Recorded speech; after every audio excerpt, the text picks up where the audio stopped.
so here we go. This is how you can use it. Okay. Let's see here. I'll try to turn this up too. I'm going to show you how to. Oops. That wasn't it.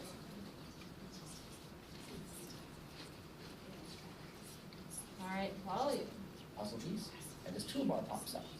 Quite often when it pops up, it's all gray That is like better. this, which just means that it's hover read that has been selected. A little So I'll start with that. Hover read. This is how you can use it on a website.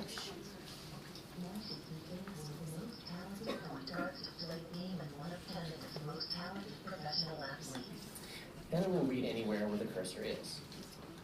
Beside that, I've got dictionary, the word, dictionary, pop-up comes, and I can listen to it if I wish.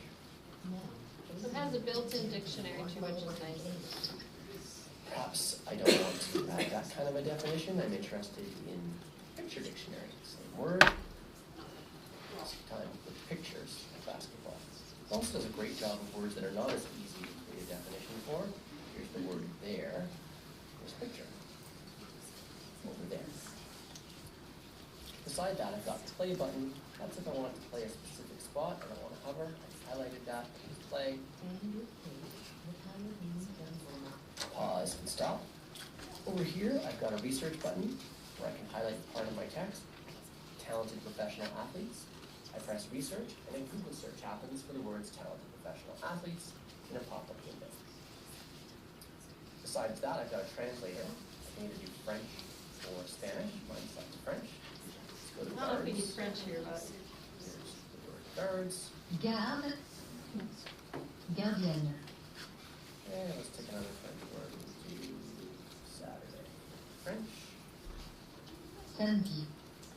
After that, I've got my highlighting tools. This is where the fun work starts for me. I'm going to highlight words for vocabulary. It's nice for research because you can highlight. Like translation purposes, if I'm an ESL Or you student. can create vocabulary tables, and that's what he's doing. Talented, and I'll do basketball. I'll also do Canadian. One more. How about messages? Once I have all my words selected, or whatever purpose I've chosen, I go down here into something called vocabulary lookup.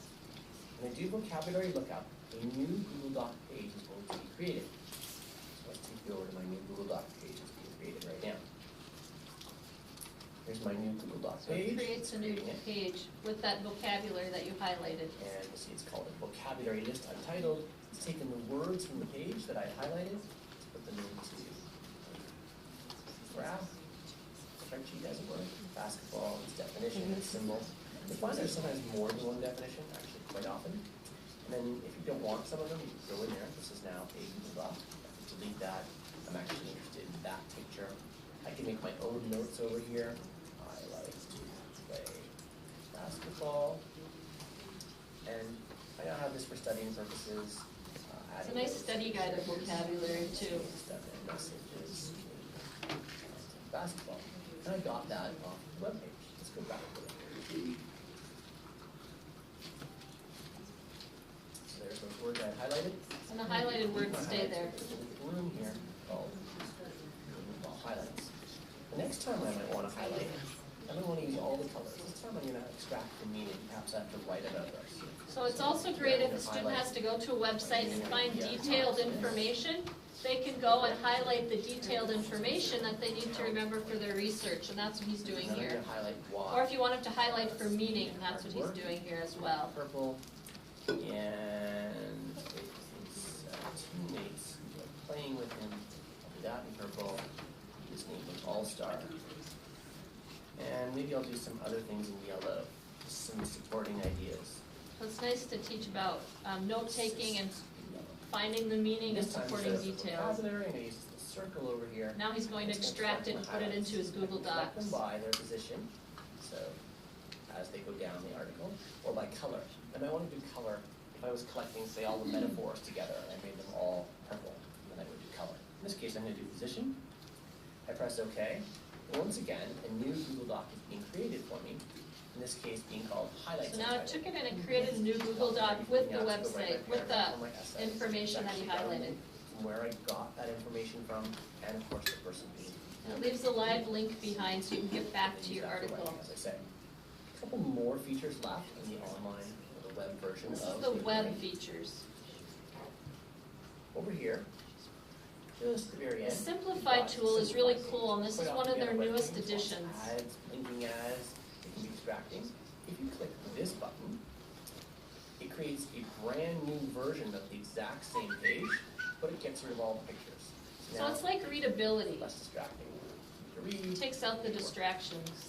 Those are the main features of using Google And then if Write. you choose the Simplify plus or minus that you'll see, I'm going to shut this How off. fast it reads and If you see the plus or minus here on the page for students, then it can summarize it. So it'll slowly take out the information that they don't need and leave behind just the facts. So that's really nice for students to have, so it's nice. It's a nice Simplify feature, and that's one of the newest ones that they've added.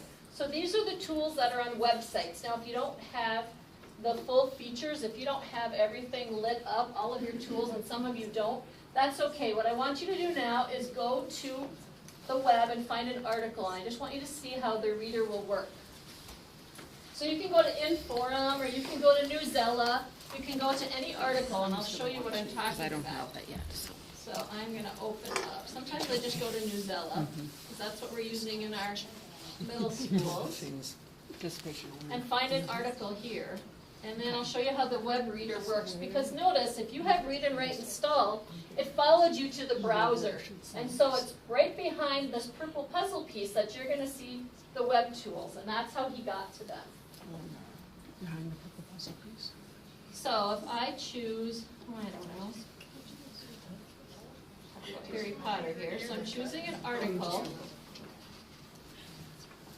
And then my purple puzzle piece followed me to my browser, and when I click on it, then there's tools behind it. So even if you only have the free version on and all of your tools aren't highlighted, that's okay. You can still have the web read to you. So that's another great thing about the free tools, is that if you have a student that's at risk but maybe doesn't qualify for special services, they could install this and then they can use the web reader, because that's free. So what you might still have, if yours are grayed out, you'll still have the hover button and the play button. So you can go ahead and just see what the voices sound like. And I'll come around and see if you have any questions. So if I find an article, if I wanted to hover, I can tap the hover button and then click anywhere and it'll just start to read. British actor Alan Rickman, a classically trained theater star and fun to watch speed villain of Harry Potter saga and other films, has died. Fargo, this past. So you can just click anywhere if hover speech is on and it'll read. Rickman's family said that the actor died early Thursday in London after a battle with cancer. And if a student doesn't want to have hover speech on, they can control the speech by turning off hover speech, click on it, and then they can just highlight as much as they wanted to read. And then just hit play. So it depends on the British student. actor Some Alan don't Rickman, mind having a hover classically speech on, trained some like to theater control star the and fun speech. to watch speed villain of Harry Potter saga and other films, has died. Okay, so let's see, so here we have. Interesting. We had some really nice days and some. Oh, it's really here. Why am I not entering that? Oh. So hover speech means it'll just keep reading and reading and reading, and a student can shut it off when they want it to. And that's this one. But if they don't want that, because some kids like to control how much it reads, then we can turn it off. Turn it off by hitting stop. Just like that, turn it off. And then I can highlight. Oops, it's still off. I know it's off now because give it the button is still up. But now I can just highlight it and hit play, and it'll only read these two lines. So you can do it two ways. You could have hover speech turned on where it keeps reading. Am I crazy or did it read more? It went on. That's what it's supposed to do, not do. Turn it to stop.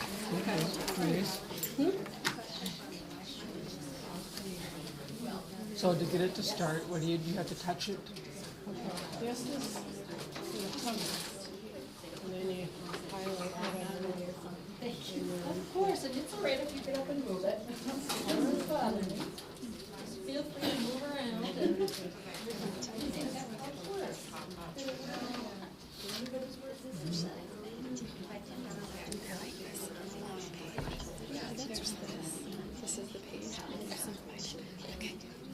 that part of reading, right, Denise? And this one, too. Yep. You should be able to see it.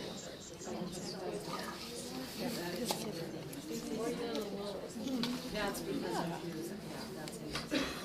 doing that is. It shouldn't be a setting thing, because I don't think you can control it. That's the most. You know, there have been some books with that. I don't know. It's kind of for this particular. Like to do the dictionary and all that stuff. It's natural. Yeah, I haven't looked at Yeah, even though you probably did it a day or so ago, doesn't go it's slow right now. And then one day they're training a discovery, and right then and there, teachers were getting, so I have no idea how they decide. I have no idea. Because it could be right then and there, it could be 3 days. So, if you have the free tools, that's what, you can still use it for reading. And then if the students have the full tools, they even have speech recognition here, and I'm not really sure where you would use voice typing on a website, but what this is hopefully supposed to be used for in the future is that if we have any online textbooks, because online textbooks are on the web, and this tool's on the web, that if students have to answer questions on the online textbook, they could use their voice. So I'm thinking that's why they have the voice recognition built into the web reader. And a new thing that they've added is this screenshot reader here, just as an FYI, that's their newest feature. So if you've ever, a lot of times text readers can't read text that's underneath pictures, or if there's any text that a text reader finds not accessible, if you draw a square around the text that the text reader hasn't been able to read, this tool can, if that makes sense. I don't know if there's anything on my page here. Like, let me try it. Let's click on it. See how it becomes a cross? And then I just highlight. And see, it's drawing, it's making a colored line, and it starts to read it. Harry Potter movie series. Photo, former Ross Pictures, www.harrypotterandthewiki.com. So that's for inaccessible text, is what the screen reader's for. 15, file photo. And that's one of their newest features. So if you want to change the speech rate, you can go under settings in the upper right-hand corner, and this is the same when you're on Google Docs too. And you can change the voice here, different voices, and then you can also change the speed of the reader. So it defaults to medium, but some kids have found it's too fast, so they'll change it to slow, or some kids want it even slower than that. So they can play with the speed of the reading a little bit too. So, okay, so that's how you can use it on the websites. I just want to show you before we move on how you can use it in Google Docs. So then I'm going to show you one more video how you can use this in Google Docs, and then we'll take a little break. So if you want to use the read and write tool in Google Docs, this is how we can do it. So I'm going to just quick show you a little presentation on our YouTube video on it. There we go. So here's how you can use it in Google Docs. Those are probably the 2 places you'll use it the most, websites and Docs. In this video, I want to show the features of using Google Read and Write in a Google Doc. I've already opened my Google Doc, and I have some text in it. Google So it can be for self-editing for students. Up and down these little purple puzzle pieces. So if I click it, it's down. Sometimes I find it's in my way for looking at things, so I will occasionally push it back up. Right now, I want to show you the tools. So a lot of the tools are similar to the web page tools. You've already watched that. Click here, press play. So it could read teachers' notes too if teachers send it as a Google Doc format. I can press play on a different part by highlighting it. And actually, we can go over here now into prediction. I'm going to go down into prediction. I'm going to click over here. I'm going to kind of want to continue writing. So when I have prediction on, it starts to guess for me what my next piece of This is trying to be like co-writer, or like your mobile phones. They're trying. A lot of these tools are trying to be very close to what you would use on your phones today. And it's already guessing my next word, even And though it's I all in haven't one, so we don't no longer have to install separate programs. This is on the web and it's all in one, which is nice. So this is word prediction.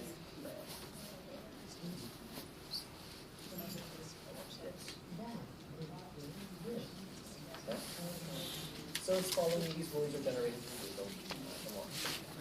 I've got the tools dictionary, daily, like that. And then there's a dictionary too. Definition for daily. Let's do academic. Picture dictionary. There's picture dictionary definition of academic. As soon as I show this, people want to know, so they put it in their Google Doc. And if you get into that, you press copy. And copy image. I can paste that into my Google Doc. There's my word academic. It doesn't match my typing. There we go. So we've got prediction, dictionary, picture dictionary, play.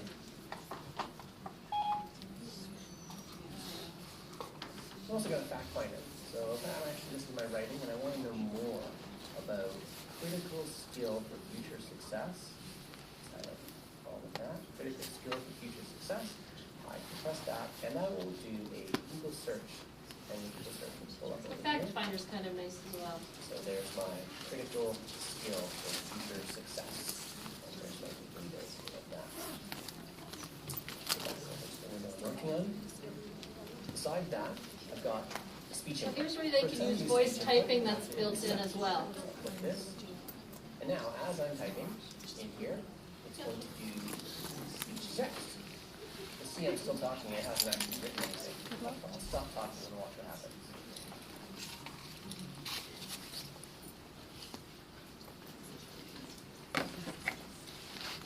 So it typed it, he didn't have to train his voice at all. Here, Misty. Okay, here's what I'm going to do. Speech text Misty. I'm still talking next. So much errors. Pretty good. That's where Always some reading out loud comes into play. It wasn't perfect. Read it out loud, find the mistakes, and fix them. So I found it to be 100% accurate, 50% accurate, depends on where I'm sitting, how noisy it is, how fast I talk. But it's really good with students as well, picking up their voices slowly. This nonsense that I just wrote here, and that's a really useful tool. Kind of like having Siri wherever you are. This only works when you're on a desktop.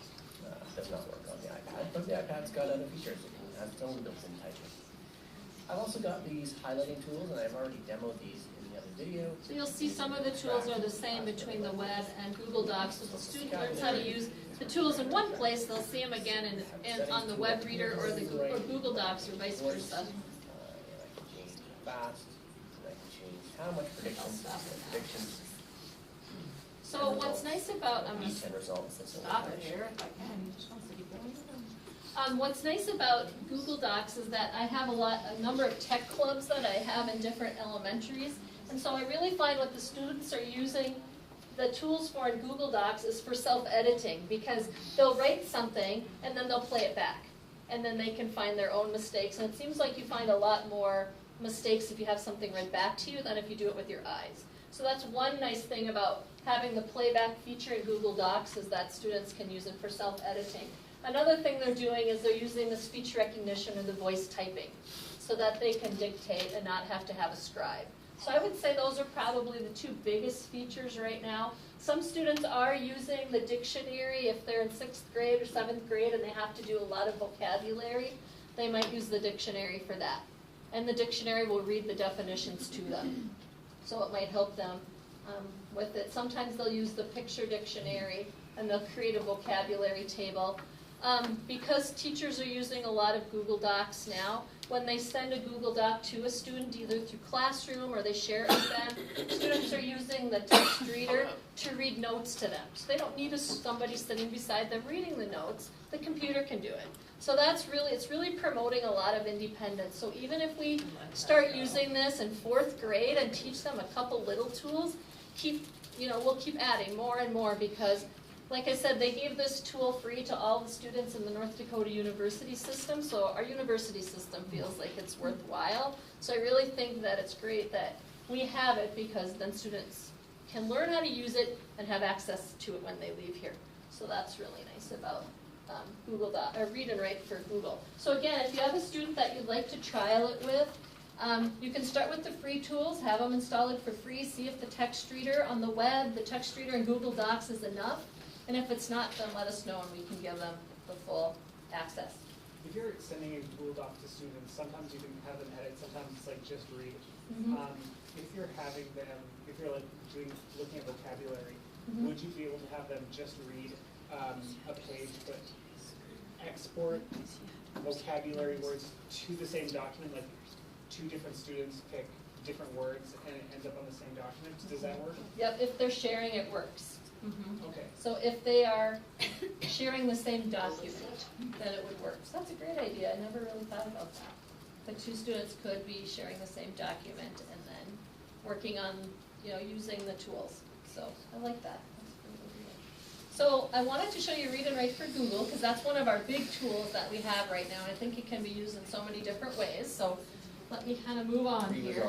Oops. Alice, is there something I need when my highlighters aren't lit up, they're grayed out? Yeah, so when I sent you that link probably a week ago, if you filled out that form, that was supposed to, when I say supposed to, give you full access to the toolbar like I have here. Let me show you my Google Doc. However, if you didn't get that, how about if you email me? Because I know I'll probably get a lot of emails because I saw a lot of great tools, but I'll contact the company and ask them why. Did everybody use their fargoschools.org account when they filled it out? Might have used Fargo.K12. That might have been it. And you know what? It's probably my fault because I don't think I put that in the notes. I know I didn't. That's what it is because this is a Google tool, so it has to be the Google address. So even if you wouldn't mind filling that form out again, if you still have that link or I can resend it, fill it out again, but use your fargoschools.org. Then if you still haven't heard, I don't know, a couple days though, let me know. Because then there might be some confusion because they might say to me, oh, I see 2 emails on file here, and then I can just clarify it. But because you're a teacher, then you have access to the full tools for a year, and then at the end of the year, or I'll try to remind people to redo it again. So, yes, so you should have all of these tools. That was a good question, but yeah, I think it was my fault. Now that I think about it, I don't think I said anything about Google Docs. So we just go in and register again and it should take care of it? It should, and it's goofy because sometimes I've been in a class where people have filled out that form right there and within 5 minutes they have full access. And then I've been in other classes where people don't get it, So I don't really know how they do it. So yeah. Okay, so now let me get back here to my presentation. Has everybody used the Google Research tool before? Anybody?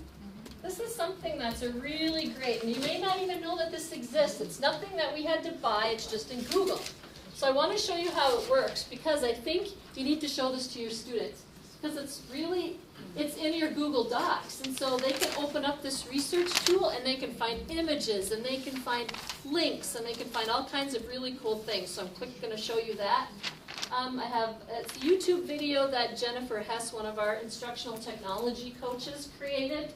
But this is another great tool that you need to know about, and it's built in, so it's another universal design tool that all students can have access to. And it's in your Google Docs. So let me see here if I get everything working.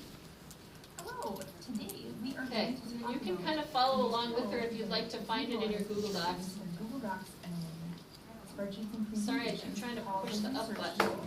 And what that tool does is it lets you easily search Google from your document or your presentation, easily add research information and pictures and citations for that information within the document or presentation. Try to help you along. So the first thing we're going to look at today is in a document. If I wanted to add some research on the topic and add some information to my document, in order to access the tool, I go up to the tools bar at the top, and there's a tool here called Research. So it's under Tools and Research in a Google Doc. That pops up on the right. Comes up over here. And I can search for any topic, and it's just like doing a Google search, but within my document. So let's say I'm doing a report on emperor penguins. I can type it in, and right now it's just searching Google, and I can tell that by my little G up here. If I were to click on this menu, these are my options for things I can search. I can search just images, I can search Google Scholar, search for quotes, the dictionary, tables, so I'm just gonna do a regular Google search. And now down here on the side, these are my results. So if I did this search just in Google, these are the same results that I would get. I get some information about them, and here's links to various websites about them. Now for each of these search results, I have a few options.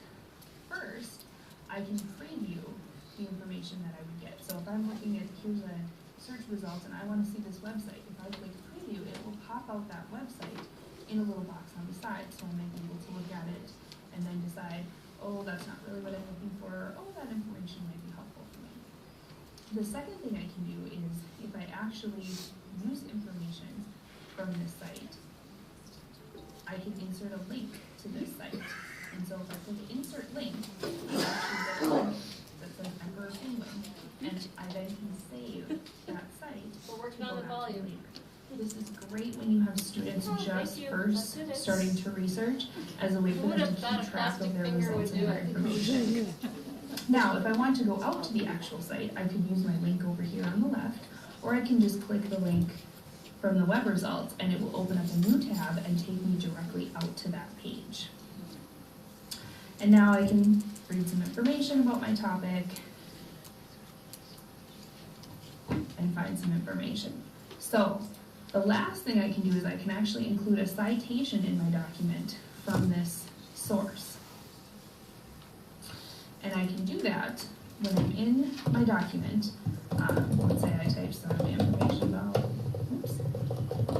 about penguins, and then I want to insert a citation. I click cite, and I actually get a little footnote citation, and then here at the bottom you can see it's put a citation in there for me. And so, again, really nice way to help students keep track of information, show them how important it is to cite the information that they get, and get them started on that.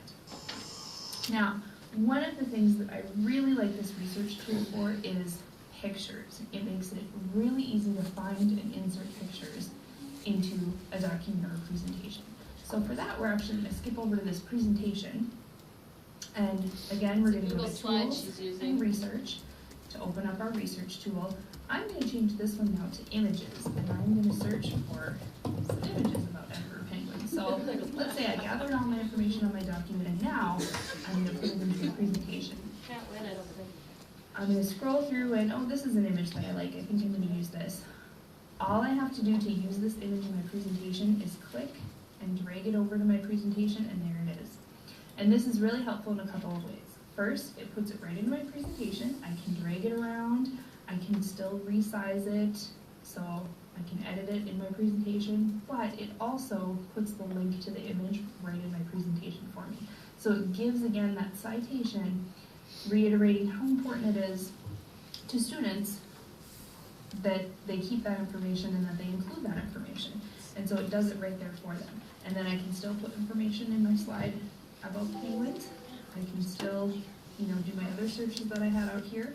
But Google Research Tool, really, really nice way to insert information and pictures into your documents and presentation. Okay, and the reason why I thought that was important to show you is because I've seen kids at McKinley as young as 4th grade using the research tool. So I know that there's kids using it out there pretty young. So it's good for you to know that it exists. And they use it really slick. I would say they probably use it most to find images, but it's a great way to find images to drop and drag it. So if you didn't know about that, that's just a built-in universal design tool that kids are using. Okay, and have all of you seen voice typing in Google Docs? I don't think I'll show you the video for it. I can just show you where it is. This is another, again, a universal design tool. What Google did probably in September, somewhere around there, they added speech recognition into Google Docs. And so, if you have a kiddo, like again, I keep saying MTSS, a kiddo on the, that might be borderline, you're not sure, but maybe just some tools could help them so that they avoid having to receive special services. Maybe it's just allowing them to dictate if they have a difficult time with writing, because all of these supports are built right into Google. Not all of them, but the research tools built in, and voice typing. So if you open a Google Doc and you go under tools, they have voice typing here now. And so that's really nice because students can just use their voice. I'm going to close my toolbar because that just will pop up. But You don't need Google Read and Write for this, it's just built in, and you'll see voice typing right here. And then the microphone comes up. So if I tap on the microphone, it'll turn red, and then I can just talk into it.